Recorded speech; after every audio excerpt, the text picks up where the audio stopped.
White House Press Secretary Sarah Huckabee Sanders conducts the daily press briefing at the White House on Monday in Washington, D.C. Chips emotive images in the wake of the horrific shooting in Las Vegas this week. The White House faced questions about whether President Trump would support stricter gun legislation.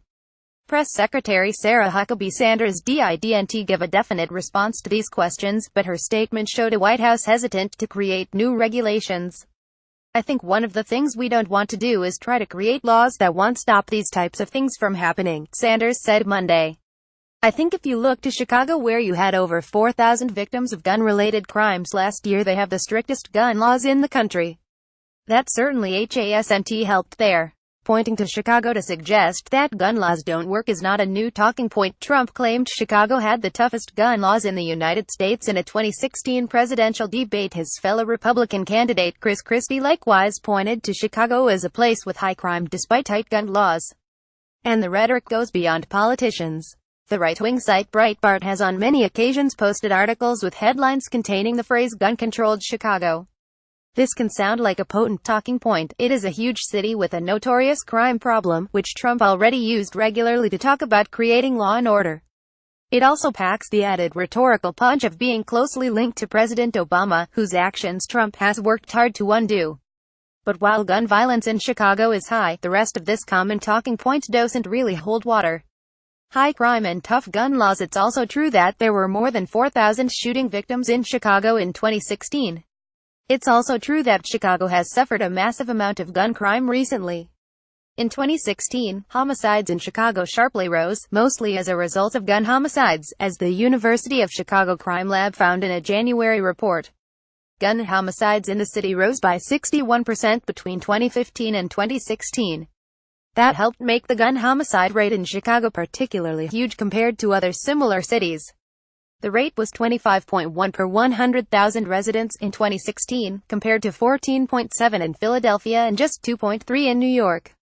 It also had a relatively high number of guns recovered, 243 per 100,000 residents. That's roughly on par with Philadelphia and much higher than Los Angeles or New York. But it's not true that Chicago has the toughest gun laws in the country, as other fact-checkers have also repeatedly found. It is true that Illinois has tougher gun laws than many other states. The state is one of 7 that requires licenses or permits to buy any firearm, and it's one of 5 that requires waiting periods for buying any firearm. The Law Center to Prevent Gun Violence, which tracks gun laws nationwide, has given the state a B for its gun laws. Chicago itself has some tough laws. There is an assault weapons ban in Cook County, for example. But it's not true that Chicago has the strictest gun laws in the country. At one point, it did have much tougher laws. It had banned handguns in the city limits, but a 2008 Supreme Court ruling declared that ban unconstitutional, and a 2010 ruling reaffirmed that. The city also had had a gun registry program since 1968, but ended it in 2013 when the state passed a law allowing the concealed carry of weapons. "We generally think of California as having the strongest gun laws in the country," said Hannah Shearer, a staff attorney at the Law Center to Prevent Gun Violence. "The whole state's laws are pretty strong." The center has given California an A rating and ranks it number 1 in terms of the tightness of its gun laws. California bans the open carry of guns and requires background checks on private firearm sales, among other things. Some cities go even beyond that, Shearer added. San Francisco has a safe storage law, requiring that guns kept in the home are kept locked. That's a regulation that Chicago, for example, does not have. Quibbling over exactly what part of the U.S. is number 1 in terms of gun law strictness, however, isn't the most compelling part of Sanders' statement. She also said that having gun regulations certainly hasn't helped in Chicago. That's a much more controversial claim, and it doesn't stand up to scrutiny. State lines don't stop guns. It's important to remember here that Chicago is very close to 2 states that have relatively weak gun laws, Wisconsin and Indiana. So while it's easy to pick on Chicago or any other high-crime city for its ugly statistics, says one expert, taking bordering states into account weakens this gun advocacy talking point. It's not a scientific study. It's an anecdote, said Philip Cook, a professor of public policy studies at Duke University. They might have pointed to Washington, D.C., back in the days when D.C. banned handguns and yet had high gun violence rates. Those bans are only at best partially effective because the borders are permeable.